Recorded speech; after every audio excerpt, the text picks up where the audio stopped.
Hey guys, what is up? SuperKmanrocks here, and I'm here for my LCS Winners Round 2 overview and analysis of both of the series that we got this past weekend. We had some very interesting games here to talk about, and I'm very excited to get to them. Obviously, LCS with one of the longer brackets in all of the playoffs, mostly because they no longer have any regional qualifiers. All three of their teams get selected through the playoffs, and so these two series are going to be very important as the winner of both will auto-qualify for the World Championships, at the very least as the 3 seed. So very important series coming up, and definitely some good action we saw between these teams. But before we get into any of that, let me know down in the comment section below how you guys felt about these series, who you guys predicted to win them. Did things go as you expected? Did things go a little bit different? Let me know all of that stuff down in the comment section below. But with all that being said, let's go ahead and jump right into our LCS games. And we're going to be kicking things off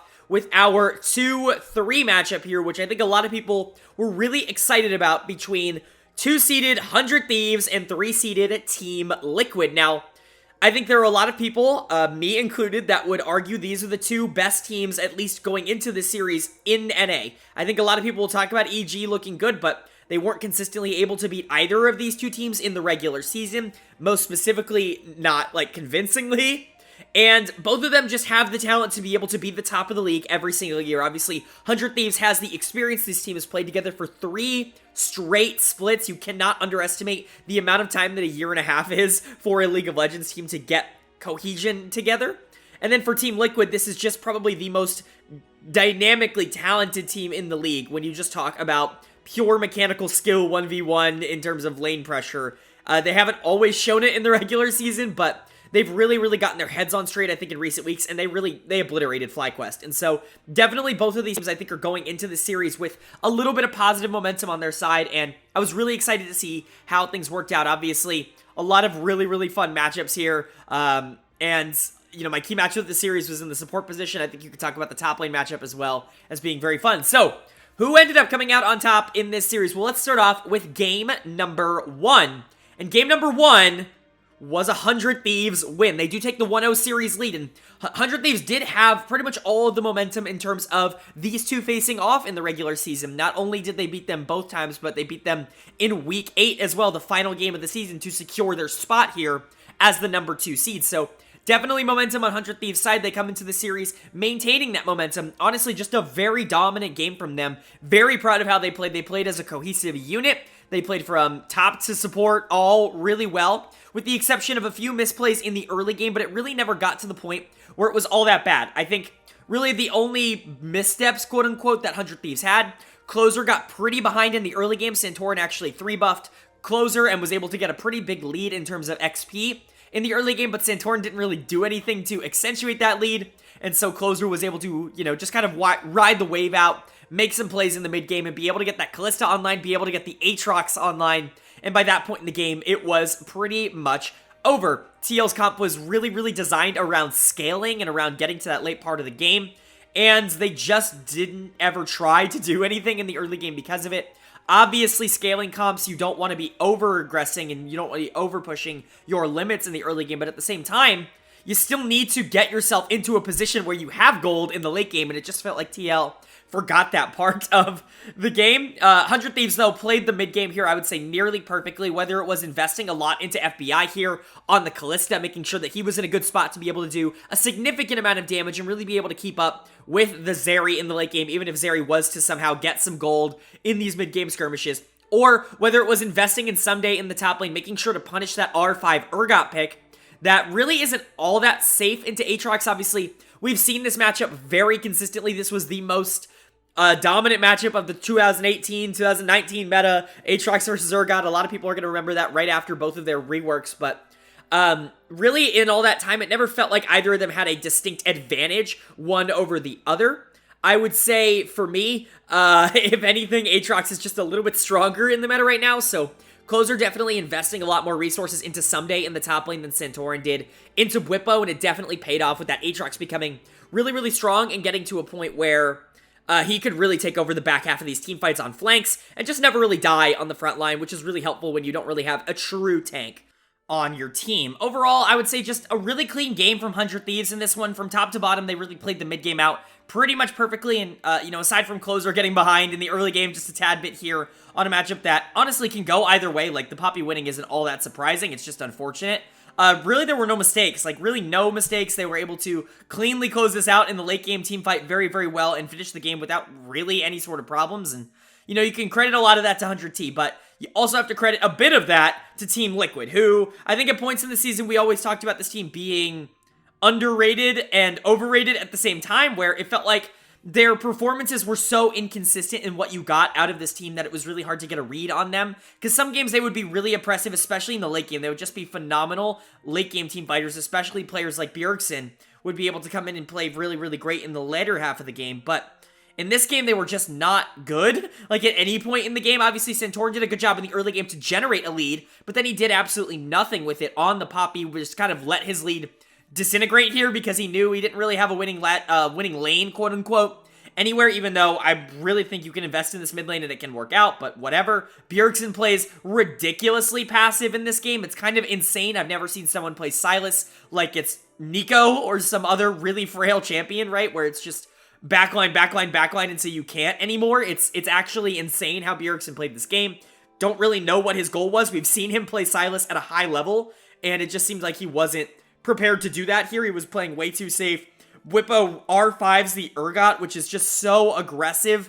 Really no good thing to say about that. I really don't understand why you would go to Urgot in this meta. I don't think he's all that strong. It's not like he's abysmally weak or anything like that, but there are just better picks than Urgot. But Whippo, as we know, has a very unique champion pool and definitely likes to go to picks that he feels more comfortable on rather than what he considers meta at the time. And so if he thinks Urgot's one of those picks that he can really succeed on, who am I to say no? But at the same time, it clearly did not work. Also, I never noted FBI got my player of the game here on Kalista. I think you would generally give this to Someday as well in the top lane on the Aatrox. I wouldn't be all that upset. But in game one here, my dud of the game is easily Whippo on the Urgot. Again, just a greed pick here that did not work out. It got punished over and over again. Whether it was in lane by, the Ahri roaming up, or most especially in these team fights by Kalista just killing him so fast that he didn't have a chance to do anything in these fights, because it's not like he just plays safe. So Whippo dies, Bjergsen's not going in, the Zeri has 0 damage because she's just not being invested in. Like, overall, it was just a really bad game from Team Liquid. There's really no other way to point it out. If 100 Thieves played the mid to late game very, very well, Team Liquid played the mid game awfully. Like, there's really no other way to put it. They just got completely outclassed in terms of gameplay here in game number 1, but it's just game number 1. I'm not going to sit here and overreact. I'm not going to sit here and say that it's over for them in this series. We've seen Team Liquid be a little bit of a Jekyll and a Hyde, where they can show up one game and be awful, show up the next game and be really great. So, is that going to be able to happen in game number 2, or is 100 Thieves going to be able to hold on to a lot of the momentum that they generated, not only in game 1, but throughout the split, being able to beat Team Liquid? And in game number 2, we saw a 100 Thieves win. So 100T is able to take game number 2 here, which is really, really positive for them. Obviously, going up 2-0 in a playoff series is always huge. It means you only have to win 1 of 3 games, and that means Team Liquid now has to win 3 straight against a very good 100 Thieves team. So, you're putting yourself in a very, very good spot. And overall, I think it was, again, just because of outplaying in the early game. The early game decision-making from 100 Thieves is significantly better than Team Liquid, and that was something we expected going into the series. Obviously, not only has 100 Thieves been a very good early game team, I think for the majority of the split in terms of decision-making and being able to create impact lanes pretty much wherever they need to, but Team Liquid has never really been that early game focused team. They've always been a team that wants to scale up into the mid to late game, play things like the Swain, play things like, Zeri in the bot lane, or Seraphine we've seen come out from this team, so they've always wanted to be able to play for those 5v5 team fights. It always felt like where they succeeded. And good on 100 Thieves to just basically say, we're not going to allow you to get to that point in the game, even. And they're really not doing that right now. Closer played much, much better in this game. Where he got behind in game 1, he certainly did not in game number 2. He was very, very aggressive here into the Xin Zhao. Honestly, this is a very aggressive matchup just in general for both of these teams, whether it be the Xin Zhao into Wukong or even just the helping pieces of, like, you have a Sylas on 100T's side to help out with the Wukong. You have an Olaf on Team Liquid's side to help out with the Xin Zhao. There were a lot of pieces that could really create a lot of jungle tension in this game, and I think luckily for 100 Thieves, Closer just did a better job navigating that tension than Santorin did. And I really think that was the big difference here. Closer's going to get my player of the game on the Wukong, although I really do think you could give it to Someday again here in the top lane if you wanted to on the Aatrox, because Someday played really, really well this game. He got behind a little bit early, I will say. The Olaf pick came out, and we've talked about this with Bwipo, and we'll get to Bwipo on Olaf into Aatrox specifically, but Bwipo just seems to keep taking this ego matchup of Olaf into Aatrox. We've seen this multiple times from him throughout the split, and it is literally never worked. It is at no point in the split ever worked. He has done this, I think, 4 or 5 times in different games throughout the split, including against FlyQuest in the first round, and it's every single time they've lost the game, and it's always been his fault, and honestly, like, I'm just starting to get mad at Bwipo. Like, there's really nothing else I can say. I'm just starting to get frustrated with him as a player because it just feels like he is actively trying to lose his team games by himself. And, you know, it is what it is. But props to Someday. Honestly, Bwipo did a good job in the early game to be able to generate a lead. Santorin actually did invest up in that top lane just a tad bit. But Someday did a very good job in the mid game to be able to swing things back in favor of the Aatrox, because that matchup in the mid game is super duper Aatrox favored, and he was able to take advantage of that. Obviously, I talk about this all the time. Someday is the best Aatrox player in the world, and Bwipo's worst champion to play into is Aatrox. So I certainly thought this was a little bit of a problem matchup for TL, but it certainly doesn't seem like TL agreed with me on that. Someday had a very good game of Closer. Yeah, controlled the whole map. Did a really good job of not only enabling himself, but enabling Someday, enabling Abadage, who played a really good game 2 here on the Sylas. A much better game 2, in my opinion, or at least a much more impactful game 2. He wasn't really all that bad in game 1, but in this one, he was just more of a direct focus. And then you go to the Senna Seraphine bot lane, which I think is a very positive bot lane. We've seen 100 Thieves pull this out multiple times throughout the season. He plays that Seraphine in team fights nearly perfectly, and we've seen that over and over again. Always been good to see that. The Senna, I think, pairs with it relatively well. I don't think it's the only thing you can pair with it. Obviously, you can flex the Seraphine into the ADC role if you want to do something a little bit more engage or protective-oriented as the support. But if you want to go with the Senna, I understand maybe, you know, flexing that to FBI, putting Huhi on the Seraphine. Huhi is probably the better Seraphine out of these two in the bottom lane, so I get what they want to go for here. This is a bot lane that has worked consistently for 100 Thieves, and I'm really not surprised at all to see them go to it here. And then for Team Liquid, like I said, Bwipo's easily done of the game. Another ego pick of picking Olaf into Aatrox. Obviously, he gets counter-picked here, but he has to know what's coming out. Someday's the best Aatrox player. You didn't ban it. It's a super counter into Olaf, so I don't know. Like, I don't know what you were expecting, but at the end of the day, he's gonna get punished for this over and over and over again when he does this.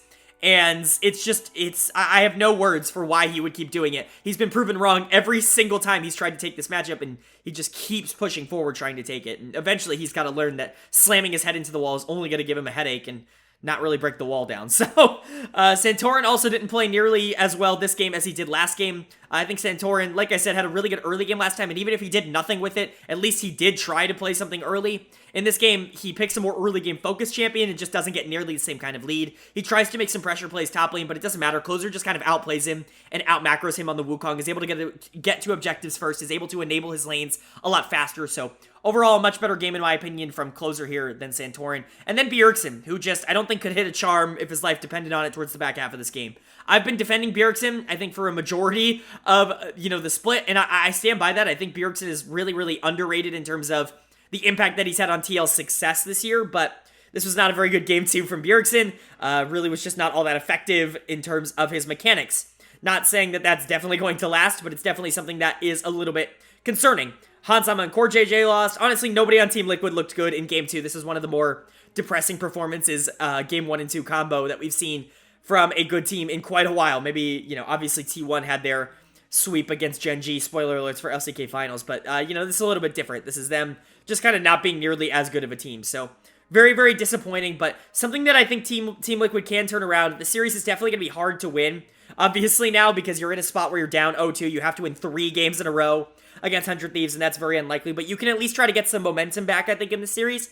As for 100 Thieves, just close it out. All you got to do is win one more, close out the series, and you're on your way to Worlds, and that is exactly where this team wants to be. So, can they do it? Can they close out the series here in 3 games? Can they sweep Team Liquid, which would be very huge? In Game 3, the winner is Team Liquid. Team Liquid picks up a really, really big win here in Game number 3, not only obviously keeping the series alive, but keeping their chances of qualifying for Worlds through just this series alone alive. It's a very, very big series here. You obviously have to win 2 more series if you lose this, and so it's a lot easier to just pick up a win here, and TL definitely does what they need to do. They pull out the big guns. They realize they have to release the Kraken. Bjergsen's Zilean has been unlocked, and it has come out here in the mid lane. I don't imagine he gets to play this very much over the course of the series. Obviously, 100T is a smart team, and they should know that they shouldn't allow Bjergsen to be on his best champion pretty much at all in this series, because he gets it here in game number 3, and he really does completely take over the game.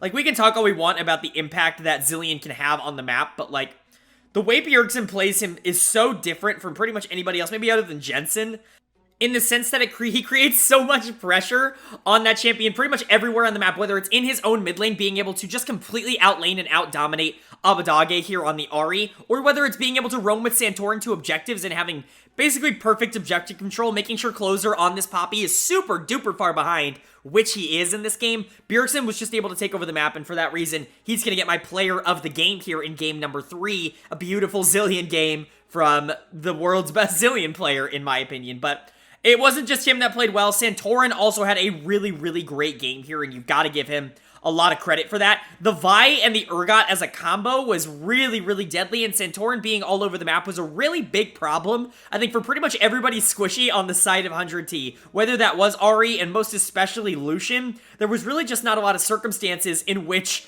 anybody could really play the game outside of just kind of getting punished immediately. And whether that was Zilean bombs, which it wasn't always, whether that was Vi ultimate, obviously Urgot just kind of running at you with Sivir ultimate behind him. Like, there were so many opportunities for this TL team to just full engage, and they really took advantage of it. This was a much more aggressive, a much more determined, I'll say, like a much more motivated Team Liquid team than what we saw in the first 2 games. They really came out in the early game and tried to make a statement, and it absolutely worked. They got a huge lead early game, never really let it go, and this is the good TL. Like, this is the TL we have been wanting to see. Bjergsen obviously doesn't need to be on a pick like Zilean for this to work. We've seen a lot of other picks be able to work. They've actually banned out their best pick, in my opinion, twice already in this series in Swain, and it's been a little bit disappointing in that regard of, I don't understand why you just don't pick Swain. It's clearly been your best pick in the mid lane, but Zilean certainly works in that regard as well. I don't imagine that this pick will be up and available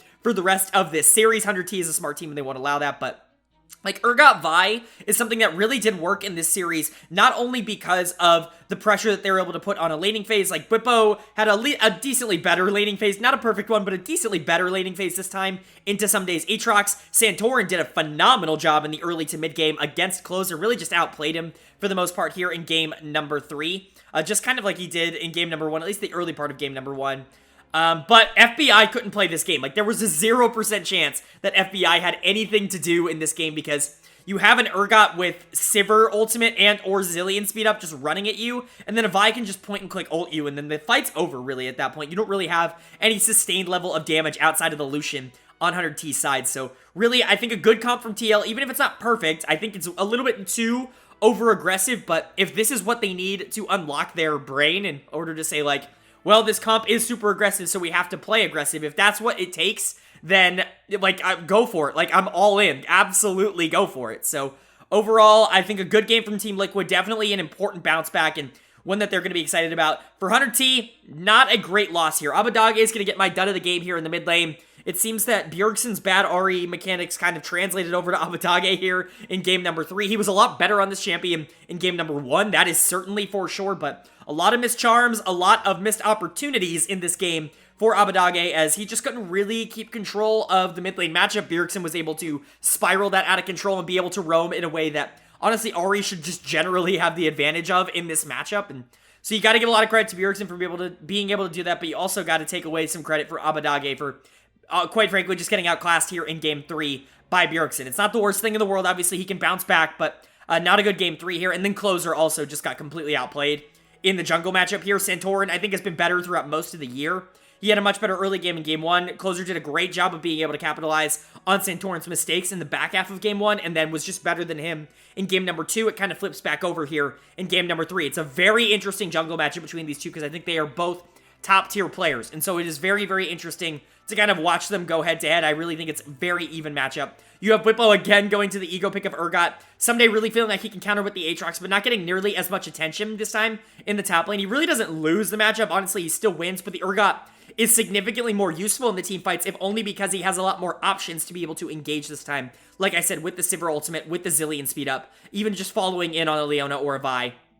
Just good options, I would say, overall for the Urgot, whereas someday I think when the Aatrox is, if the Aatrox is ahead, if the rest of the team isn't quite ahead, it doesn't really work in the same way in terms of the late game. So even if someday I thought played the mid game pretty okay here, the late game just ended up not being all that important for the Aatrox. So, and then like I said for FBI, like he just couldn't play the game. Like he got point and clicked by Vi and then immediately deleted by Urgot ultimate pretty much every single fight, which they should have done. But at the same time, it sucks to be a Lucian in that scenario. There's really not a lot that you can do. So overall, rough game for Hunter T, but a really good game from Team Liquid. You got to be really excited about the bounce back. Certainly the series has not been like completely changed because of this. It's one game. We've seen a lot of teams go down 2-0 and then just win a game 3 and then immediately lose in the game 4. But we've also seen, honestly, a ridiculous amount of reverse sweeps in this playoffs already in NA. We've seen a couple. We saw in just recently Excel and Fnatic in EU, TES JDG in the LPL. Like, there have been so many big-time reverse sweeps that I'm not ruling out the possibility of that happening, but TL is going to have to keep up this aggressive pace that they showed in the early game of Game 3 in order to keep that pace alive. As for 100T, they're fine. I think they shouldn't overreact. They shouldn't panic here. It's one game. You really do have a good draft here. You just need to execute on it a tad bit better. So I'm not all that worried about them. They just have to take what they have and do a little bit of a better job of capitalizing on it. So can they do that here in game number 4? Well, moving into game number 4, the winner of that game is Team Liquid. So they bring it back to 2-2 here. We're going to a Silver Scrapes game 5. It has gotten very interesting, and I actually really love Team Liquid's draft. I think a lot of people are shitting on this draft. At least like in Reddit forums and things like that. People don't seem to like it nearly as much as I do, but I think this accentuates a lot of what Team Liquid has done well over the course of the split. One, I think you have the champion that has unlocked a lot of your gameplay over the course of the split, whether that's good or not, in Swain, in the mid lane. He's been a super power pick for Bjergsen over the course of the year, mostly because the things that Swain does really well are also the things that Team Liquid does really well, which he has, Bjergsen has a very consistent early game. He doesn't really get himself into trouble all too much, and then by the late game, he's really a great positioner and team fighter as long as he's in a spot where he feels like he can win it, and Swain is perfect for that. He can sit in the middle of the team fight and drain tank and really never die and be able to get a lot of damage off while the rest of the team follows up. I think it really is a pick that accentuates a lot of the macro strengths that TL has. You pair that with Santorin on the Nocturne, a pick that I actually think is super underrated in the meta right now. I think the ultimate of Nocturne is just really good for getting on these backline carries, even if you can't consistently stick on them. The darkness in itself, I think, is very valuable into something like a Seraphine, into something like a Nautilus, where you no longer have the opportunity to be able to contest that. And not to mention, Zeri likes to stay pretty decently far out of the fight. And if Zeri plays way too passive in these fights, she's just not going to be in range to be able to see anyone if the lights go out on her. So definitely I think Nocturne is possibly an underrated assassin in the jungle right now. And I think we saw that be played to really high effect by Santorin in this game. He was a very easy player of the game choice for me because Nocturne really did take over the map here in game number 4, whether it was early game here, making sure that the objective control was always on the side of TL and making sure that Bwipo gets a huge lead on the set here in the top lane, or late game being able to shut off the lights. Honestly, timing it perfectly to the point where he can maximize the amount of time in the darkness, as well as being able to get on whatever target he deemed most important in that regard, whether it was the Zeri or at times the Ahri as well. Whichever one he felt he needed to kind of neutralize at least quickest. And then he let his team follow up. Bjergsen's going to be doing a lot of damage. This was a super Giga-fed set to be able to go in. And if he got that ult on Ornn and was able to hit a few people, that fight was over. And that's all compounding with Seraphine ult, where you can have this crazy combo of Nocturne turning out the lights, Seraphine ulting from darkness, and then they're all, charmed and running at you, and it's a free, 4-man ultimate for set. Like, the combo that you can pull off here is really, really cool, and I think they did it really, really well. It's a great idea from TL, and I want to see them go back to more comps like this, because this is exactly what I think they excel in. So props to Santorin, he's my player of the game. Bjergsen played well. Bwipo got a huge lead on set in the top lane, again, thanks to Santorin's ganking pressure, a lot of pressure spent top lane on Bwipo. Again, I don't think set is all that good in the meta right now, but if you get this far ahead on set, he's gonna be good. And then Seraphine Nautilus is just such an amazing bot lane. I talk about this all the time. Even after the Seraphine nerfs, I really still think she is very strong. And I think she can cause a lot of pressure and a lot of panic amongst pretty much every team in the league. I don't think there's really a good answer to Seraphine unless you're just like god at positioning. But really, I don't think anybody in NA really has shown that they are that. And so I got to give a lot of credit here to Hansama for being able to pilot this in what was a very, very strong way overall. He's been able to show that over the course of the split, honestly, this has been one of his best champions, and I would expect them to go back to this as well. Seraphine, I just think, is an underrated pick. This is basically the exact comp I wanted to see out of Team Liquid here. But for 100 Thieves, you kind of gave away the best comp for Team Liquid.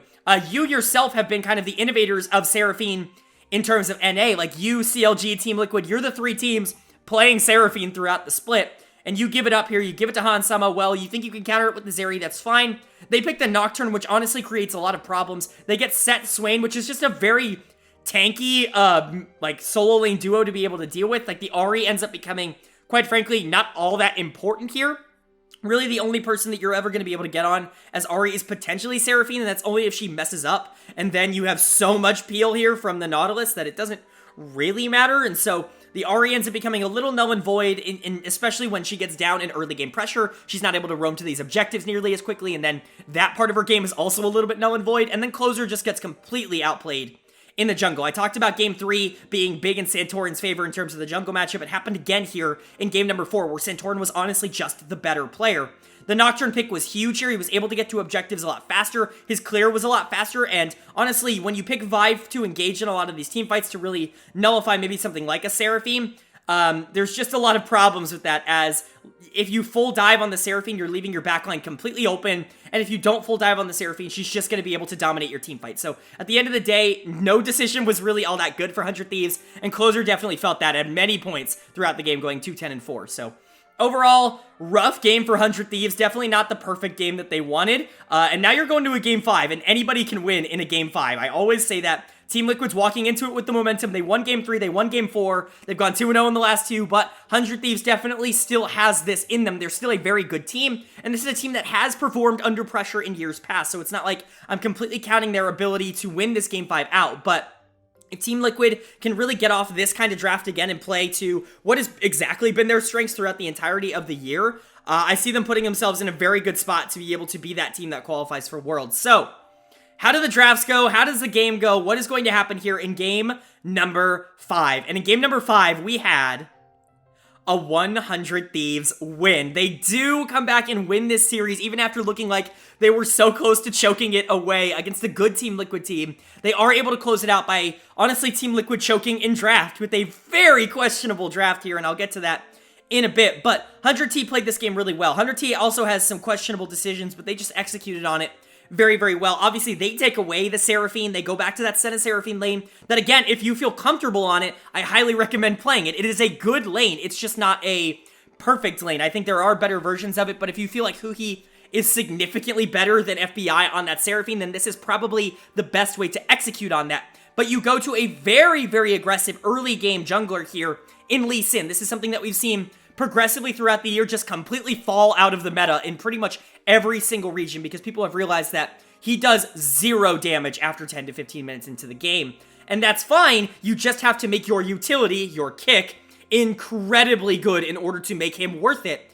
And Closer, obviously one of the best Lee Sins in North America, he proves it again here in Game 5 with a miraculous performance on the Lee Sin. Basically perfect here. Those kicks were absolutely disgusting. The insects he was able to pull off were gross, and Hansama didn't even really get a chance to play the game in game number 5 because of it. Obviously, we'll talk about his champion pick in just a bit, but overall, just a really, really interesting game from Closer here. Picking an early game champion, getting a little bit of an early lead, but then really taking over in some of these 5v5 skirmishes around objectives where he can just pick off the AD carry and create a 4v5 general scenario for 100 Thieves here. Great game from him.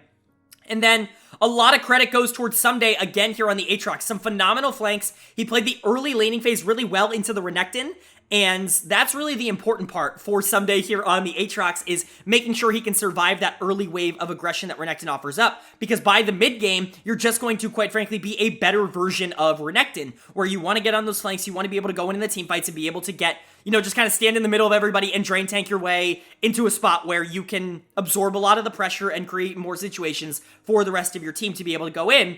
Aatrox just does that better than Renekton if Renekton's not ahead, so Someday did a really good job there, but he had a lot of pressure in the late game, so you gotta give him credit for that. And then Abadage had so much gold here on the Sylas that he was pretty much unkillable by the late game. This is what we see when Sylas gets ahead.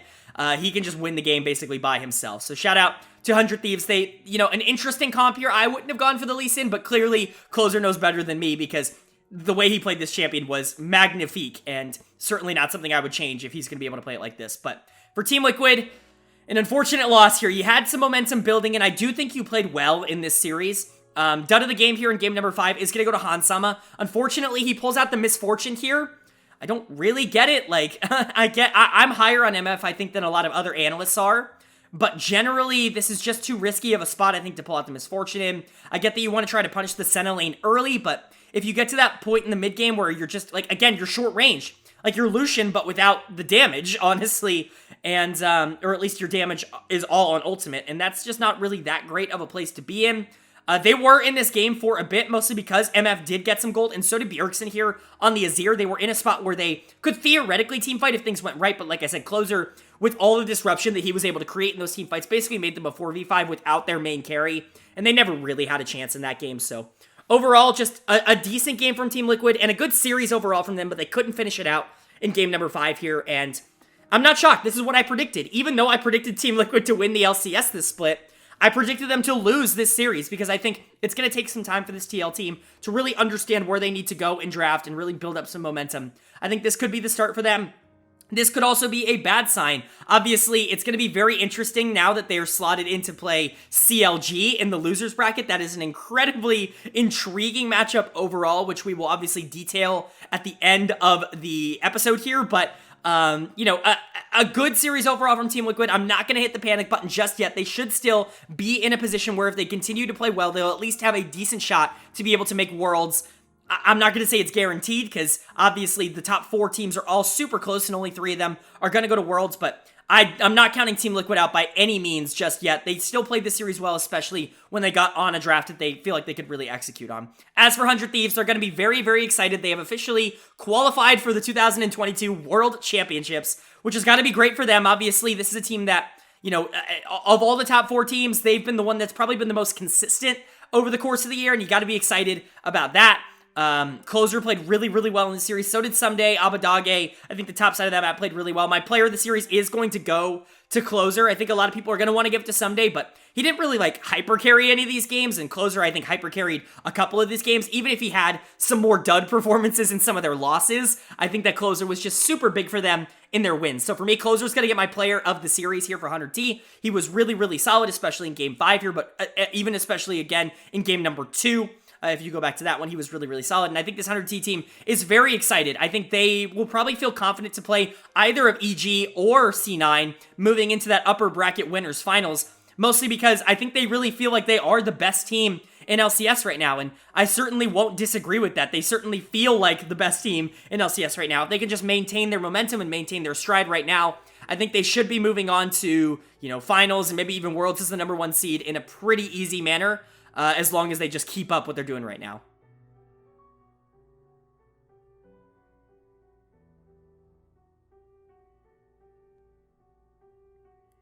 All right, that's going to do it for my review of the 2-3 matchup here in Winners Round 2. We cover 100 Thieves TL. It is now time to move on to our number 1 seed versus our number 5 seed matchup here, as we have the number 1 seeded Evil Geniuses taking on the number 5 seeded Cloud9 team. Now, this is a pretty interesting matchup. Obviously, this is one I predicted to happen here, as Cloud9 beat CLG in the first round, knocking out the 4 seed, or knocking them down to losers bracket, I should say, and giving themselves an opportunity to auto-qualify for Worlds as the number 5 seed in playoffs, and that's pretty great. That's a pretty great situation to be in, and honestly, their matchup against EG isn't all that bad. Now, I do expect EG to be the better team here, but like I said in my review of this Evil Geniuses team overall, this team has kind of had a little bit of a problem beating good teams in the league consistently. They've really been able to beat up on the bad teams really consistently, but teams like TL, teams like 100 Thieves, teams like CLG, they really haven't been able to consistently find a way to be better than them. So going up against another good team here in Cloud9 is definitely an interesting proposition. Now, they very much should be the same good, the best team in this series. They've got the MVP on their side, as well as 2 other first-team All-Pro players, in my opinion. So a lot of good things here for EG, but Cloud9 definitely holds a chance to be able to take down EG and maybe show that they were a little bit overhyped in the regular season. So, is that going to happen here? Well, we can only see as we jump now into game number 1. And game number 1 was a Cloud9 win. They pop out in this series and they take an early lead. You got to be excited about that as a C9 fan.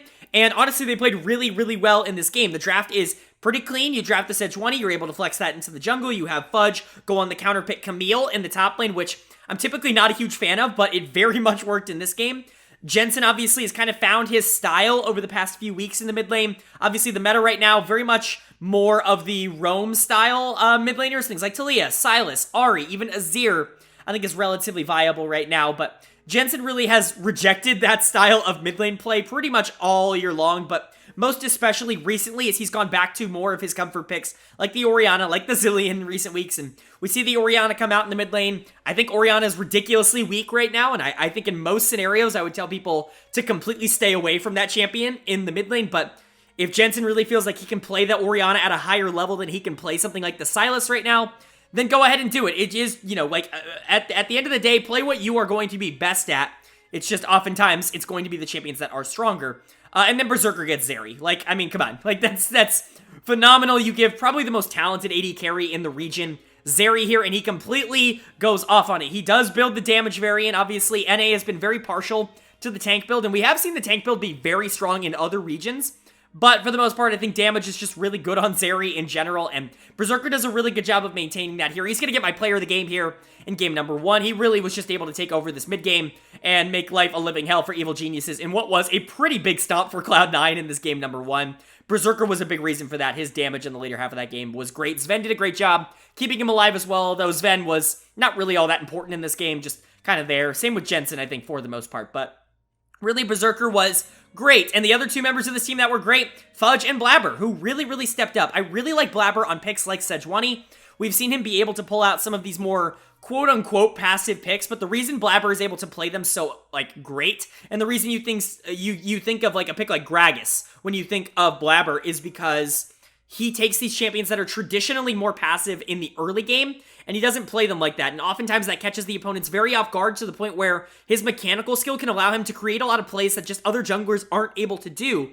There's a reason why, in my opinion, he's the most talented jungler NA has ever seen, and that's because he really just, when he's on, he can outplay you on any champion, whether that is, the Kindred or whatever specialty pick he wants to go to, or even something like a Sejuani that isn't typically going to have that same level of pressure in the game. Blabber played it really well, outplayed the MVP in this game pretty handily, and then you also got to give a lot of credit to Fudge in the top lane. He picks up the Camille here, flexing the Sejuani into the jungle, and honestly, the Camille pick has really not worked out for pretty much anybody who's picked it up around the world this year, but Fudge made it work in this game. I know we talk about the Camille counterpick into Ornn, and we always talk about, why is Ornn not getting aggressive counterpicked more often in this meta? Why is it so safe to pick him blind? And that's because the counterpicks are weak right now. Honestly, the things that are traditionally good into Ornn aren't all that good, Camille being one of them. I just don't think Camille's in a great spot right now. But Fudge is able to pick Camille up here and do really, really well on the champion, able to take over the laning phase and then translate that into ridiculous amounts of CC in the later half of this game, making sure that Berserker basically has all the time he needs to be able to lock down and destroy whatever target he has his eyes set on. Overall, a really good game from Fudge, a really good game from Blabber, and a really good game from Berserker here from Cloud9 to carry them to a Game 1 win. As for Evil Geniuses, definitely a rough Game 1. You don't want to jump out as the number 1 seed into a playoff series and immediately get blasted like you did here in Game 1, but this was not all that close.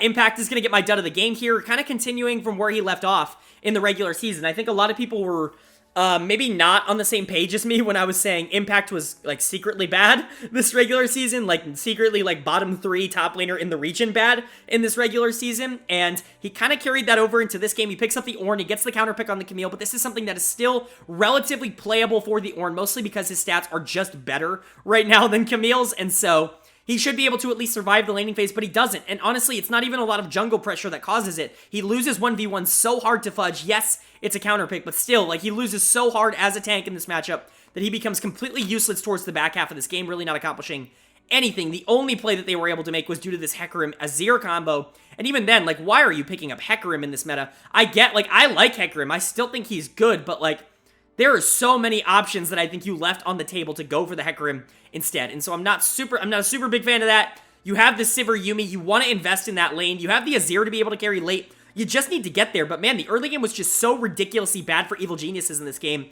that it's not all that good. I'm definitely a little bit concerned with how this team played the game because at the end of the day, like, all of EG's wins have been relatively clean throughout the regular season, mostly because they are able to generate early game leads and be able to translate to the, the mid game outplays a little bit easier. So even if they make a few macro mistakes by being a little bit too aggressive, they're never really all that punished for it. But in the playoffs, it's a little bit different. You're going up against the best teams over and over and over again, and you have to be able to, consistently win in that early game. And Cloud9 did a really good job of getting out to that lead, and EG did a poor job of maintaining any sort of pressure on the map once they lost the lead. And they kind of got slaughtered because of it. It's definitely a concern with this EG team, but at the end of the day, it's one game. This is the #1 seed in the regular season for a reason. They won Spring through lower bracket. They went on a huge playoff run, beating pretty much everybody just a couple of months ago. They aren't out of it just yet. It's one game, so I'm not going to completely throw in the towel. They definitely still have an opportunity to turn around. If Inspired can get going, this team typically just wins. So it's really on Inspired to win. Danny and Vulcan are also incredibly good in the late game. If they can get to that part of the game at relatively even, I have a lot of confidence that this team will be able to take that in the later half of the game. But for Cloud9, they had a really good strategy here in Game 1, and they executed on it. They just need to continue doing that.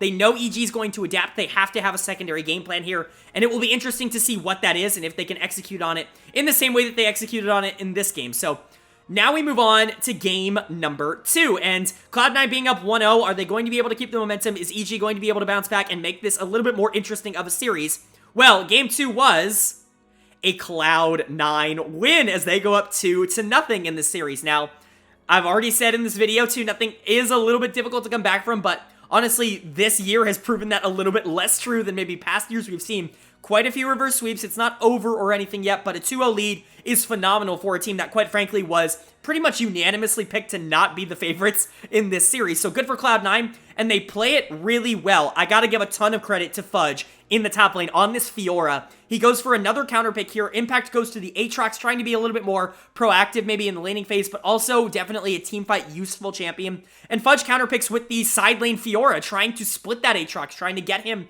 out of where he wants to be, and Fudge plays this game so ridiculously well on the Fiora. He's my player of the game here in game number 2. A great series so far from Fudge, and he continues it here in game number 2. He's really able to pick apart Impact in the 1v1, and once Impact gets behind, not only is he not really all that useful in the 5v5 flank team fight, which isn't really going to be happening in this game, but he's also really not all that useful in trying to stop Fiora in a side wave, and you really don't have a great answer to that, maybe outside of Lissandra, but then you're giving up on the Lissandra counterpick to LeBlanc, where you just kind of want to follow LeBlanc around. So overall, this Fiora getting ahead was a huge problem for Evil Geniuses, and Fudge did a great job basically separating the map and creating a huge problem where you have this really strong Wukong and this really strong Aphelios, but if you invest everything into them, then the Fiora is just going to be able to take over the game somewhere else. But if you invest too much in the Fiora, you've got a strong Wukong with an Aphelios and a Renata ultimate that should just be able to win pretty much any fight that they come across. Overall, just a really well-played game by Cloud9, and you gotta give a lot of credit to them. Fudge Factor was really on today. Gotta give a lot of credit to Blabber as well. Really good game 2 from him. He had a good game 1 on the Sedge, goes to the more aggressive early game pick here in the Wukong, and is able to make a lot of really good plays. He really is just outplaying Inspired in this series, which is something I talked about in my preview. I'm not to toot my own horn here, but I do take a little bit of credit of saying Blabber at his best is better than Inspired, and I think a lot of people had some pushback to that, and I think we're seeing that here, that Blabber at his best is better than Inspired. I think Blabber at his best is better than anybody else in North America. And I think he's proving that in this series where he really is dominating. He had a very good game here on Wukong, was able to create a lot of pressure in the top lane, and then basically abandon that lane so he could go and make sure that Jensen and Berserker were in a good spot to be able to capitalize on the pressure that Fudge was creating in that top side, and honestly did a great job with that. Give credit to Berserker as well on the Aphelios to be able to make sure that he was a good backline carry in this game. Jensen, Sven, they all did their part, but Fudge was really the glue piece that made all of this work. The fact that the Fiora got online unlocked pretty much everything else on this team, so it was a pretty easy choice for player of the game. As for Evil Geniuses, oh, now you're down 0-2. This is definitely a much more rough spot to be in as the #1 seed. Impact is going to get done to the game again here, and honestly, he kind of ran it this game, and a lot of people are, I hear a lot of, like, surprised reactions to this, especially on the analyst desk on broadcast. They were very surprised about Impact playing so poorly in this series, and I get Impact's been pretty consistent in the playoffs, but man, Impact was really bad in the regular season. Like, it's not like this is the Impact that we've been getting all summer long. Like, him not changing is honestly not all that much of a surprise to me. I think a lot of people expected him to just be better in playoffs because it's Impact, but this is really the Impact we've been getting all summer, and he continues to just not be all that good. He got completely abused by Fudge in this game. It wasn't even all that close. Even in the 1v1, there was literally nothing Aatrox could do, and I get it's a little bit of a counter matchup, but at the same time, like, Jesus, like, he got destroyed, and he was running it at points. Not a good game from him. Really, the only players that were playing decently on the side of EG were Danny and Vulcan, who did get a little bit of an early game lead, but then did a couple of really bad plays to int that away to Berserker in the mid game. Like, very, very confusingly bad plays.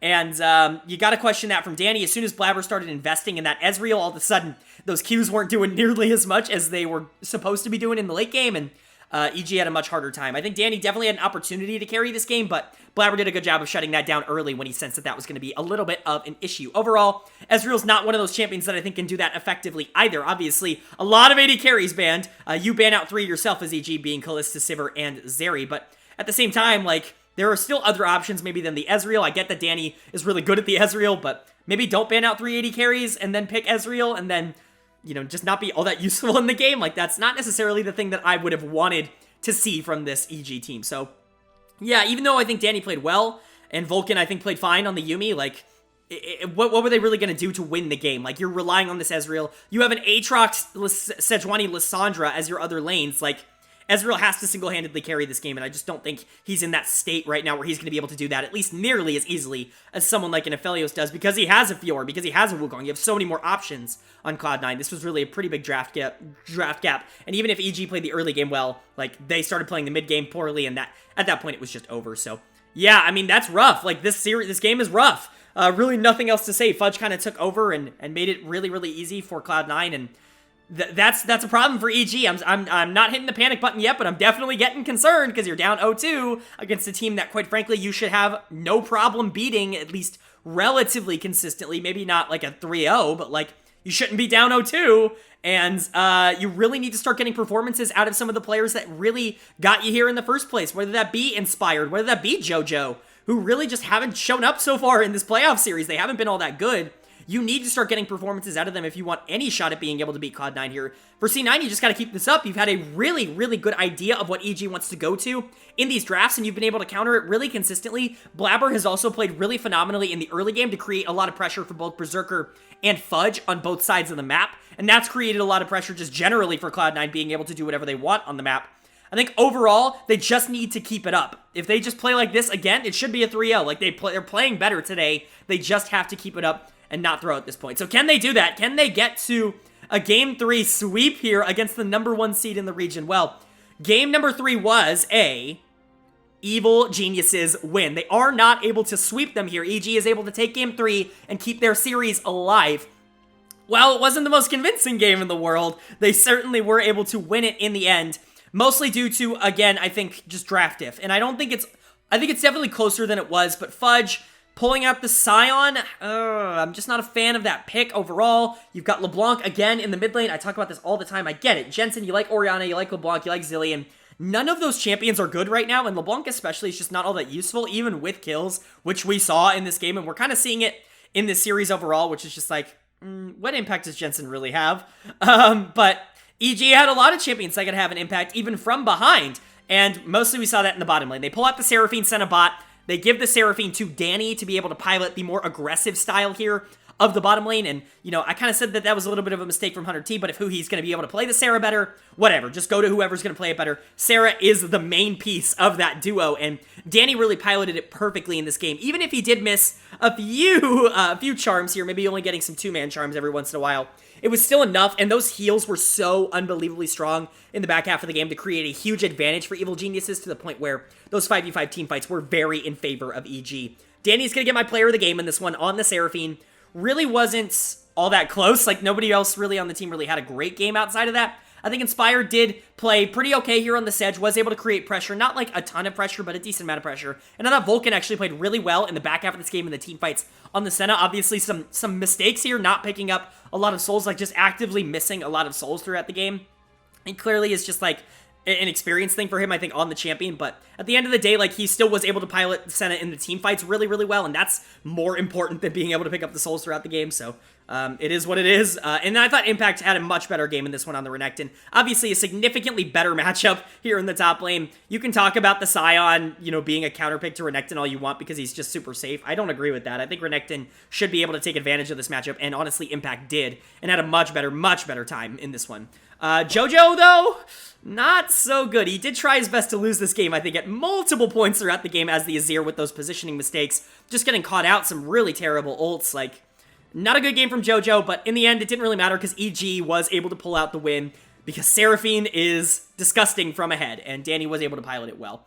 As for Cloud9, while they lost this game, I do think there are some positives to take away. I think Jensen was better in the mid lane than Jojo was, and that was my key matchup of the series. I really thought that was going to impact a lot more if Jensen was going to be able to facilitate a lot for Cloud9. Obviously, he did a good job in the first couple games, but while Jensen got ahead here, he got ahead on LeBlanc, and what does LeBlanc really do right now? Honestly, nothing. And so Jensen's lead kind of didn't really do anything. You did get some gold onto Zeri, which is good in the long run, but honestly, Zeri's not going to be able to do a ton if you don't have really that front line to sit there and make sure that she's in a spot to be able to hit over and over and over again. So while I get what Cloud9's going for here, I actually think the LeBlanc is honestly just, it kind of ruins the comp for a lot of this. I think Sion as well is just like the worst tank in the meta right now. I think there are other options that I would go to significantly earlier. I don't think it's particularly a good idea to let all of your other options be taken or banned and then just be like, Sion's fine, because I really don't think he was fine in this game. I think the Sion was pretty useless in the grand scheme of things. Blabber also had a much worse game, I think, than normal, but I don't think it was all that bad in that case. Like, really, most of it was just like, where does Trundle actually go in this game? Obviously, you can't really go top lane. You're not going to win that. You can go mid lane, but Azir's really safe. You can go bot lane, but again, like, Seraphine and Senna are just too safe.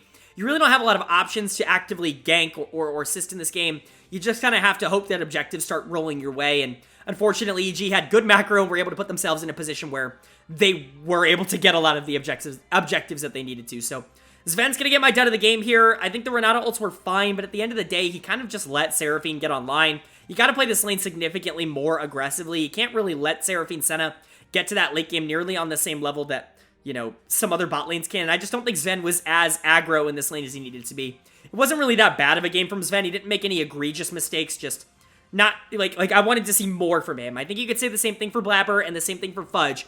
If you want to give any of them dud of the game, I really don't blame you. They're all kind of right there for me. They all did basically the same thing. I just think Sven could have played a little bit more aggro in this game, and it may have been a little bit different, but at the end of the day, I don't know how much it actually changes, because this comp is really reliant on Zeri getting super far ahead, and unfortunately, she just couldn't quite get to that same place that Seraphine was at, and Seraphine was just more useful towards the back half of this game, but overall, not really a ton to talk about. Like, it was a pretty standard game of, like, decently boring early game action, Seraphine getting online in the late game and just winning. Even if Jojo tried his best to not win for EG, like, EG outside of that played really well. So, I can't really complain too much. Impact had a much better game. Inspired had a much better game here in game number 3. And it was good to see them bounce back. Hopefully they can keep that momentum. As for Cloud9, again, not the worst game in the world. Like, you had opportunities in this to even keep yourself in it. You really didn't lose by all that much, mostly because you did have gold on your carry in Zeri here. You just wish that maybe a lot of the LeBlanc gold maybe went somewhere else, maybe to the Zeri or even to the Trundle. I think probably could have made significantly more use of it. But at the end of the day, it is what it is. Like, LeBlanc is just not a pick that I think is all that useful right now. And ideally, I think they're trying, like, they figure that out and they realize, like, oh, maybe even something like the Orianna at least can enable, I think, a little bit harder than something like LeBlanc, where right now you just have to hope that you one-shot on LeBlanc and she doesn't. So, just a lot of things that I think you can improve with this draft, but you can also improve in execution. Fudge, maybe getting a better counter pick than Sion in the top lane. Blabber got a little bit outplayed here. Sven needs to play a little bit more aggro with Berserker there in the bottom lane. Just a few tweaks that I would make to hopefully help Cloud9 out in the future for these upcoming, games here. Obviously, don't want to get a reverse sweep here. So, EG does get back on track a little bit, but I don't think the series is very, much in favor of EG yet. I very much think you have to win that game 4 in order for me to feel like you're at all really in the series. There have been a lot of teams that have won the first 2 games, maybe taken a little bit of a risk there in game 3 to see what they can do because they know they can give it up and then just get back, get right back on track in game number 4, kind of close things out. So that could theoretically happen, but I could also see a world in which EG is in a significantly better spot to actively compete for a competitive series here and compete to push this to a game 5. So game 4, obviously, an incredibly important one between these two teams. Who is going to take game number 4 here? It is going to be Cloud9. As they win the series 3-1, they close it out. And honestly, they just look like the better team here. This is the most Cloud9 draft that I have seen in a very long time. It is just go, go, go, which is something they do really well. They draft the Sedge, but this time they put it into the top lane to go against the Jax, a matchup that I think Jax is kind of okay in, but it is whatever. Sedge can still be useful in the late game, especially in team fights here, just maybe not matching Jax nearly as well. But you actually have the Olaf here in the jungle, which matches Impact really well in the side lane and can also create a lot of waves in the jungle. A signature pick for Blabber, something he has been incredibly dominant on for a very long time now. You pair that up with the Zilean, you pair that up with the Zeri, and it is a go, go, go, go comp. Also, the Renata here, Renata Zilean, we can talk about that combo, a very, very fun duo here, but overall, this is an NA-style comp that I think works. This is what I wanted to see out of a team like Cloud9, and I think they pulled it off and they executed it well. My player of the game is going to go to Jensen in the mid lane here on the Zilean. I was complaining about the LeBlanc pick. Even though he played well in game 3, he didn't really have that much of an impact, mostly because I just don't think his champion was all that impactful in the game. But he goes to the Zilean here, and you pair that up with someone who loves going in, a couple people who love going in, the Olaf or hell, even the Zeri at points, and Zilean all of a sudden becomes this huge go button, very similar to what we saw in the TL100T series, the game 3 that we saw there with Bjergsen pulling out Zilean, where the enabling that Zilean can do if you have very aggressive, good teammates around you is pretty invaluable, and it was a great game from Jensen. I thought he played it very, very, very well, both in the early game and in the mid game. He was just simply better than JoJo in this series, which has to be a big, middle finger to EG, because obviously the two mid laners they were deciding between this year were JoJo and Jensen. Cloud9 ends up getting Jensen here, and Jensen does a really good job in this series, basically just outplaying him. But a big series from Blabber as well. A really good game from him on the Olaf. Definitely controlled the map. His score doesn't look all that important, or impressive, I should say, but he controlled this map heavily in this game. A very, very dominant game, I would say, from Blabber, just in terms of complete and utter devastation towards, objectives and map control, and a really good game from him. Berserker was also able to get online, and by that point, the game was over. You have a Zilean putting bombs and speed-ups and a revive on top of an Olaf running at you. You have a Zeri that's basically just able to free farm in the backline. Hell, I'm not even talking about the fact that you have double revives here with Renata and Zilean. So many freaking opportunities, and then, hell, even if the Jax gets, fed in the late game, you could just switch out the Sejuani for the Olaf in the top lane. Olaf actually answers the Jax relatively well, and the Sedge is actually really good in this team fight to help peel and protect the Zeri if they do want to take a 4v4. So I really like what Cloud9 was able to do with this draft. I think they were able to cover a lot of their bases, and they executed on it really, really well. As for Evil Geniuses, this sucks for you. You're the #1 seed. You weren't, yes, you had some question marks about this team going into the playoffs, the fact that they weren't consistently really able to beat any of the other top teams, but you never thought they were going to be a first-round bounce into lower bracket. That is not what you were expecting, and honestly, Inspired was a big reason for that. He's going to get my dud of the game here in game number 4. He just got out-jungled by Blabber. Like I said, 0 map pressure at all for Evil Geniuses here in game number 4. And he got out-jungled by Blabber pretty much in every single game with the exception of game number 3. A bad series from Inspired. And this is a team that relies on their jungler to really get that lead significantly more than I think a lot of other teams in the league to do so. And when Inspired was getting behind in the series, it really felt like players like JoJo and Impact were, very much disappointing in their 1v1 matchups. And Danny and Vulcan never really had opportunities to be able to take over the game like they like to do later. Typically, these games were pretty over by 15 minutes, and by that point, Danny has to pull off some miracle plays to even try and win some games. I'm not blaming him at all. Like, I thought he played fine, but again, he's a late game carry. They rely a ton on Inspired to be able to, lock down the early game, and he just could not do that in this series. Not a good series from Impact. Very much not a good series from JoJo, who got completely outplayed by Jensen in the mid lane. Overall, I was just really disappointed with EG in this series, whether it be Impact, Inspired, JoJo. Like, I think they all played bad, and honestly, they didn't deserve to win this series at all. They were not the better team on this day, and it was very, very clear, I think, to anybody watching. But what does that mean for their playoff outlook as a whole? Well, they now move down to the lower bracket. They do get a little bit of an easier matchup, as they do get to face TSM in the losers bracket. Obviously, TSM, a team that I think is streaking at a little bit of the right time. This is a team that's gotten better week after week after week, mostly because of Chime and Solo coming in and being huge improvements to what they had before. But EG still should be able to take care of a team like TSM. They only won 6 games in the regular season for a reason. I definitely think that is a winnable matchup for Evil Geniuses, and they should be able to deal with that, but we'll talk about that later. For Cloud9, they did it. They qualified for Worlds, and I think I was, if you go back to my predictions, they were the team in the top 4 that I had just missing out. They were the team that I had losing in losers bracket and not making Worlds. So for them to auto-qualify for Worlds, give themselves an opportunity to really only have to win 2 more series to even be the 1 seed, I mean, this is about as good of an opportunity as you can get for Cloud9. They've got to be incredibly excited about this. This team really has found an identity, and even if it's not the most meta identity, at least it's an identity. Put Blabber on a go button champion, give a counterpick to Fudge, and give enablers to Jensen and Sven, and you are going to be put in a very, very, very good spot.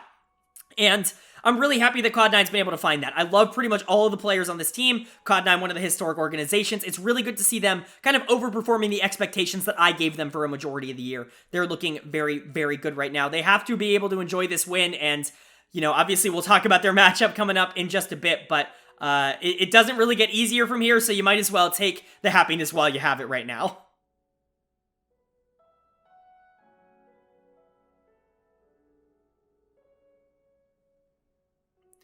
All right, well, that's going to do it for my recaps of the round 2 upper bracket series that we had. Obviously, 2 very, very fun ones, but now we've got some games to preview. Usually, we only have 2 to preview, but because of the way the schedule works here, we actually are going to be previewing 3 different series here in the LCS. We're going to start off with round 2 here in the losers bracket. Obviously, some of these teams we just saw play. Others you can check out in our round 1.5 or our losers round 1 video. They were the ones winning in those series here. So we're going to kick it off first, I think, here with our 3-4 matchup. Probably the most interesting of the matchups that we're going to be getting here in losers bracket. Definitely one I am excited to see, and it is the 3-seeded Team Liquid versus the 4-seeded Counter Logic Gaming. Now, obviously, Team Liquid just lost to 100T in a very close 5-game set that they really did a good job to keep their composure and try to come back in after going down 0-2. But Counter Logic Gaming also has had a pretty interesting run to this part of the bracket, as they lose in round 1 to Cloud9, a team that is now proven to be a lot better than maybe we thought they were. And then, honestly, that series was really close, and you can make a real argument CLG was the better team in that round 1 series as it went to 5 games, and CLG looked pretty good. Then they go down here to place Golden Guardians, who really were not even remotely competitive at all at any point in the regular season, and they go to 5 games with Golden Guardians, and that's definitely a little bit more concerning that they did not have an easy time taking care of a Golden Guardians team that just has not been good at all this year. But it really feels like CLG has always been a team that plays to their competition. Their competition's pretty good in this case in Team Liquid. So, how do they match up one-on-one in each of the lanes? Well, let's go ahead and kick it off actually in the bottom lane, because I actually think the bottom lane matchup is probably the most interesting matchup that they have here. Because on paper, you would say that Hansama and Core JJ have a huge advantage over Luger and Poom here in the bottom lane. And that's just not, I think, how it has been over the course of this split. While Hans and Core, I think, are better at their best, which we've certainly seen a couple times throughout the split, Luger and Poom have significantly more chemistry together as a duo, and Luger is incredibly consistent as a bot laner in the LCS so far this year. He really has never been a problem for CLG, and I think that actually has been the opposite for Team Liquid, where Hansama at multiple points has been a little bit of an issue for this team, not really being that late game hyper carry or even that early game stability bot laner that they need, with Core playing that more aggressive roaming style. Also, again, not something that is all that meta right now, and so while I think on paper this might be something you look at as a Hansama Core JJ favored lane, this could go either way, in my opinion, when it comes to CLG and TL. I could definitely see a world in which Hans and Core really step it up and play to their strengths, but I could also see a world in which Luger and Puma are just significantly more consistent over the course of a 5-game series. So I'm really, really intrigued in that matchup, mostly, again, because both of these bot lanes also like to play Seraphine. These are two teams that do like to pull out the Seraphine from time to time, so that definitely could be a high prio pick. Then you've got the top lane matchup, which Dokla versus Bwipo. Talk about an aggressive style of matchup here. Two players that I think do not like to play tanks and do not like to play passive, and that creates for a lot of really intriguing scenarios here. Dokla, obviously, as we know, a super aggressive player, someone who is either going to win or lose the game for you in that top lane. Oftentimes not really that stable rock that you want, but definitely a carry player. You could see it from the champions he plays. Even picks like Yone and Jace that aren't all that meta right now, he has been consistently pulling out in summer. Bwipo, we just talked about this in the series. He likes to go for these ego picks. Obviously, the Olaf is a big one for him, but even things like the Urgot, like we saw in the series before this, things that are punishable, I think Bwipo likes to go to that and likes to take control and tempo advantage in his own lane, and sometimes that can be heavily punished by good jungle intervention. So I think that top matchup is going to be very interesting. And then the jungle matchup, again, another one where I think it could go either way depending on who shows up here.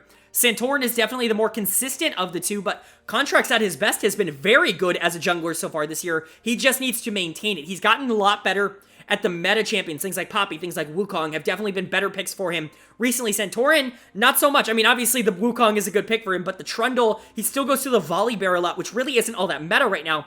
Even the Skarner is something that we saw him go to a lot in the last half of the season. These are the picks that I think Santorin has really tried to pull out. I could definitely see a situation in which both of these junglers win. And if they want to put attention in the top lane or the bot lane or the mid lane or whatever, like I really think that's going to determine a lot. But that really brings us to our key matchup of the series. The only one left here is going to be our mid lane matchup here as we see Palafox versus Bjergsen. Now, you could talk about this being the most important matchup for game reasons, but it's also the biggest storyline going into this series, without a doubt. Obviously, Palafox going on that big rant on Hotline League about how, you know, sometimes players get praised just because of the nameplates above and not because of the gameplay.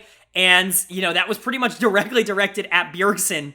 And then he went and clapped him in the game that they played after that. A very, very interesting turn of events here, and really, really happy to see that we're getting this matchup. I think Palafox was an incredibly underrated player in the regular season. In my opinion, he was CLG's best player. A lot of people are going to talk about Contracts. I think Contracts had very good moments, but he also had down moments. I think Palafox was very consistently great for CLG throughout the regular season. And I think you could say the same thing about Bjergsen, where he was probably TL's best player throughout the majority of the regular season. You can see that a lot in their stats. Obviously, Palafox first in damage per minute, but even second in things like gold difference of 15, damage per gold percentage. Like, a really good stats to be high in. But Bjergsen, just the pinnacle of consistency. First in KD, first in gold difference of 15, third in and KP percentage, even third in damage per minute. He was really, really useful for this team, especially in the later half of the game. He is a big reason why this team is so consistently good at winning late game team fights. It's because he is really great at positioning himself in those fights, as well as Santorin and Hansama and Bwipo and all of them. But like, Bjergsen really is the one that I think carries a lot of the late game pressure for that team, whereas Palafox, I think, carries a lot of the early game pressure along with Contracts for CLG. So I think it's going to be an incredibly interesting matchup, obviously on the Rift, but also for things off the Rift as well. I'm very excited to see these two plays off in a win or go home playoff scenario. So, this is going to be a fun series. I genuinely think this is very even and could go either way. I'll give my predictions at the end of the video, but I'm just excited we're getting this matchup. This is probably the matchup I wanted the most in playoffs out of pretty much any two combination of teams, and we get it here in a win-or-go-home scenario. You couldn't ask for more, in my opinion.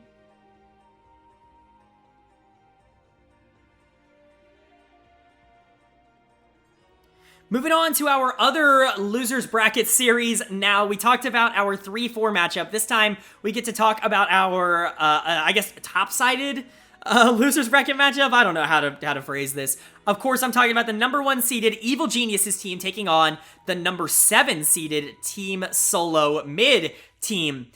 Really interesting matchup here between two teams that I don't think expected to see each other in the playoffs. Obviously, I expect EG thought they were going to be moving on, and I don't think a lot of people saw TSM getting past FlyQuest, at least in the way that they did, and so I don't think a lot of people saw this matchup being possible here in the losers bracket, but here we are, and it's certainly an interesting one. I think generally speaking, this seems pretty one-sided. This is a 15-3 team taking on a 6-12 team in a best-of-5 series. There's really only so much that you feel like you should be able to do here as TSM, but honestly, looking at it from lane to lane, it may be a little bit closer than it seems. Let's start talking about the mid lane matchup here, because this is an interesting one. It is a very experienced mid laner versus a young, up-and-coming, really big rookie, carry mid laner, and JoJo really underperformed in the playoff series against Jensen. I don't want to say that JoJo doesn't play well under the bright lights, because he played really well in Spring, and honestly, he was by far the best player for EG at MSI, in my opinion. So it's not like I'm sitting here being like, JoJo doesn't perform under pressure or anything like that, but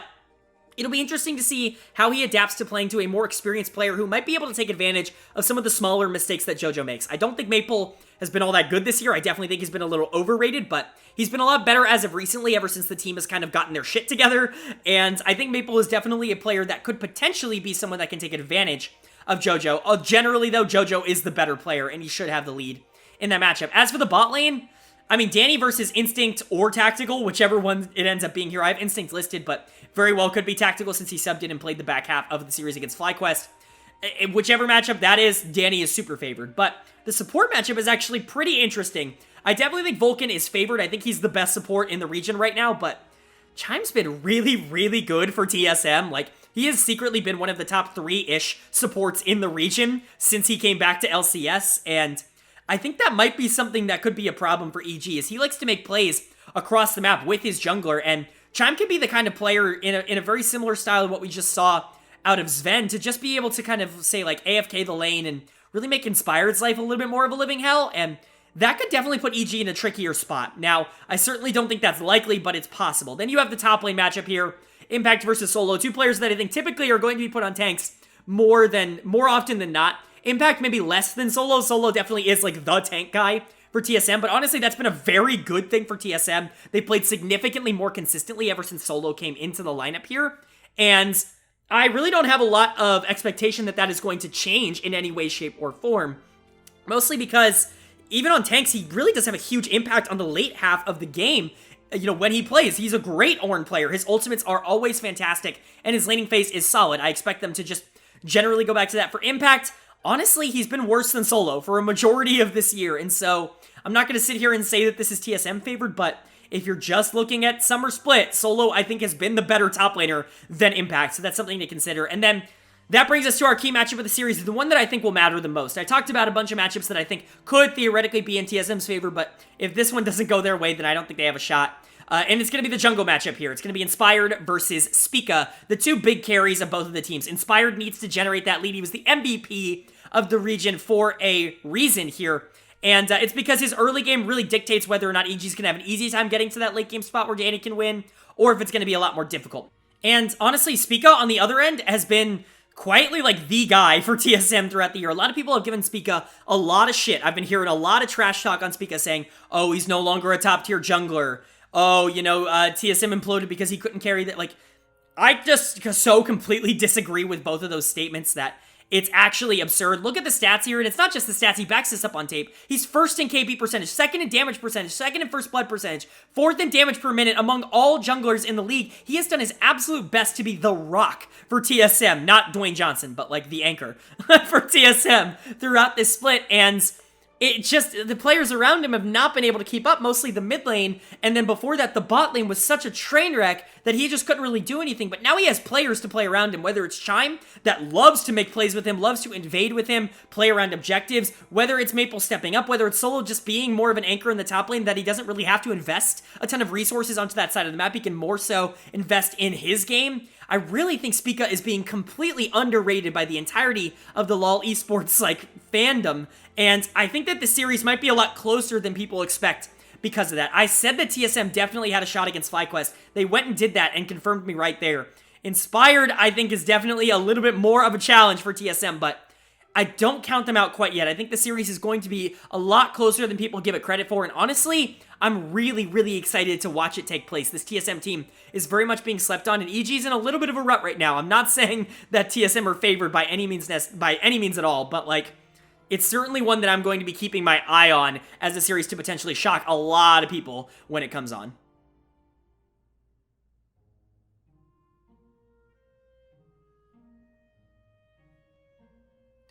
All right, now that we've previewed both of the losers bracket series that will decide who is fighting for that final seed at Worlds, we now get to talk about two teams that have clinched their spot at the World Championships and are now fighting to hoist that LCS trophy. It is the winners finals matchup here between the 2-seeded 100 Thieves and the 5-seeded Cloud9. Obviously, both teams that I talked about winning here today. Cloud9 in a little bit more dominant fashion, but 100 Thieves maybe against a more, ready team, I will say.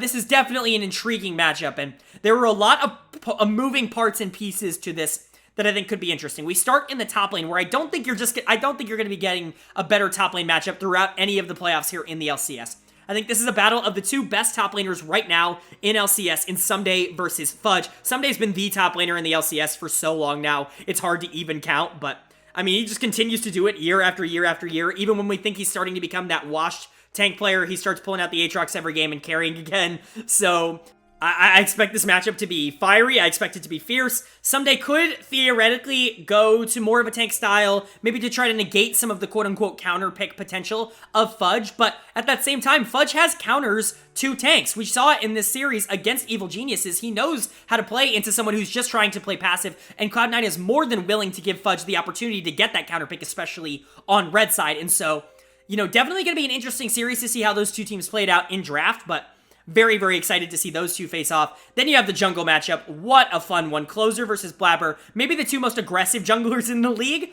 Both of them are not afraid to try and generate leads and to call their teammates to really help them out. I think Blabber has been a little bit more proactive this year, maybe as a jungler. I think Closer had a maybe under-the-radar down year. Not like an awful year, but maybe an under-the-radar down year, I think, for 100 Thieves here, but he's really stepped it up here in playoffs. His series against TL was very, very, very good, and if he can carry that momentum into facing Blabber, I think he's in a good spot, because when Blabber gets behind, he's really not in that great of a spot, but you could say the same thing about Closer. He's very much a player who likes to get ahead, and typically does, but when he doesn't, sometimes can be he can flounder a little bit in the mid game, and Blabber is definitely the skill, he's the skill level to be able to push Closer into a position he doesn't want to be in, and definitely Cloud9 is someone who likes to invest in Blabber to the point where they may try to make Closer's life a little bit more difficult, and that definitely impacts this 100 Thieves team overall. Maybe a little less so than it would impact Cloud9, but definitely impacts it. I think this jungle matchup is important. Mid lane might be the least important matchup out of all of these, and not because they are least important in the game, but mostly because the 1v1 here I just don't think is what either of these two have been playing for at any point this season. Jensen has very much been like, I'm abandoning lane, I'm helping Blabber, I'm helping Berserker, I'm just playing these more supportive mid laners, or I'm playing the LeBlanc and I just want to scale. He's not trying to get kills in the 1v1, he's not calling a bunch of attention to his lane, he's not really that kind of player anymore. And Abadage really hasn't been either. He's really been one that has more adopted this roam style, whether it's been the Ahri, whether it's been the Corki. He's played a lot better, I think, on a pick like Talia recently. It's something that he was really bad on for a majority of the year. I think he's definitely shown improvement on. And I think that's definitely something to keep in mind, that while I don't think the 1v1 here is important as Abadage versus Jensen, their impact on the game as a whole I definitely think is important. And that's going to lead us into the only lane that we really haven't talked about yet, which is our bot lane matchup. Now, one of these is obviously going to be a key matchup of the series. Which one is it? Well, I'll spoil it right now because I'm going to talk quickly about Huhi versus Sven. I do think this is interesting, mostly because Huhi has done a very good job of controlling a lot of anti-support aggression, I think, here in a lot of the lanes that he's played into. He's very good at managing lane phase. That's probably the thing him and FBI are the best at in NA, is the fact that their duo lane, the 2v2, is probably the strongest of anybody, but Berserker and Sven are also a bot lane that like to play towards that 2v2. I think a lot of other supports have really gone more the roam style. I think Huhi and Sven are definitely more lane focused, and that's definitely been something to be interested in terms of the matchup here, but really, who does that affect the most? That affects our key matchup of the series, our bot lane matchup. FBI versus Berserker is our key matchup of the series, and really, this was an easy choice for me. Both of these players, I think, are really big central points for their team. While obviously you could talk about Closer and Blabber kind of being really important in the early game, FBI is the guy for 100 Thieves. I really won't take any sort of questioning on that. And Berserker, when he is online, is really unstoppable. This is probably the most talented bot lane matchup that we're going to get in the playoffs as well, and it's just going to be an incredibly interesting one to watch. FBI has been so consistent over the course of the year. Look at the all seconds on his stats page. It's actually very funny. Berserker, I think, has maybe been a little overhyped. I know people are going to get mad about that in the comment section below. He's been good this year. He's definitely been very good, and I think he's a very good player, but I don't think he's been quite as important as people like to say, although I think his role is definitely going to expand here in the playoffs in terms of what he is going to do for this Cloud9 team. He is pretty important. He's third in gold difference in 15, but He's only 6th in KP percentage. Really, the team hasn't revolved around him, but I would expect to see a little bit of a change of that in this series because they know they need to put FBI in a compromised position in order to really feel super comfortable in this series. So I expect this bot lane matchup to be a big focal point for both of these teams. And I definitely think if one of them gets super far ahead of the other in really any game, that game is basically over because both of these guys are phenomenal players and phenomenal team fighters that are just going to be able to end games if they're super far ahead. So definitely interested in that. But overall, honestly, a surprisingly competitive series between two teams that I think looking, before you look at it on paper, you wouldn't think they stack up nearly as evenly as they do. But definitely a pretty competitive series between two teams that, are fighting to win that LCS championship. Only 2 series away for the winning team here. And a lot on the line, a lot of pride and stakes on the line. And it's going to be a lot of fun to watch. And I'm definitely interested to see which team is going to come out on top here.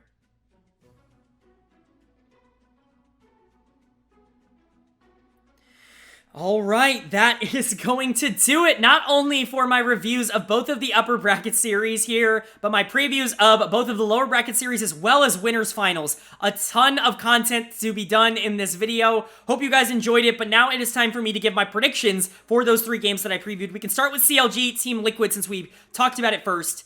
If I had to pick a winner in this game, and I do think it's relatively close, I am going to favor Team Liquid to win this one. I think they should be able to win it in 4 or 5 games. CLG is definitely going to be able to pick up a win or 2 here just because TL is really super inconsistent when it comes to dominating the early game, and if Contracts can get that lead, if Doka just wins top lane in a very ego matchup for Bwipo, I can just see the game spiraling out of control for CLG. But in the end, TL is the better team, and they should be able to prove that in that series. As for TSM versus Evil Geniuses, I talked about how the series is going to be close. EGs should win here. It should be close, and I think it'll be closer than people give it credit for, but Evil Genius is the better team here, and they should prove that. Evil Geniuses, if they have a knock, it's not being able to beat the consistently good teams around them, but they've been able to beat the teams that weren't consistent all year long, TSM being one of them that they 2-0'd this season. I expect them to have a pretty easy time in the grand scheme of things. I could see TSM winning a game here, but I would say EG in probably 4 games is probably what I'd most expect. Maybe 3. EG should theoretically be the better team here, but if this went to 5 games, I'd probably be one of the least surprised people out of that. And if TSM were to win, I definitely wouldn't be like, that's unbelievable, I could have never predicted that. It's on my radar, but it's definitely not something that I'm expecting. I would give that maybe a 15% chance of happening. As for C900 Thieves, definitely an intriguing matchup, but I'm going to stick to my guns, and I'm going to say 100 Thieves should be the team moving on to the finals pretty easily here. I think they're just the better team across the board. We talk about this being the most competitive top lane matchup. Well, I think someday it's just better than Fudge. We talk about this being maybe the most competitive bot lane matchup.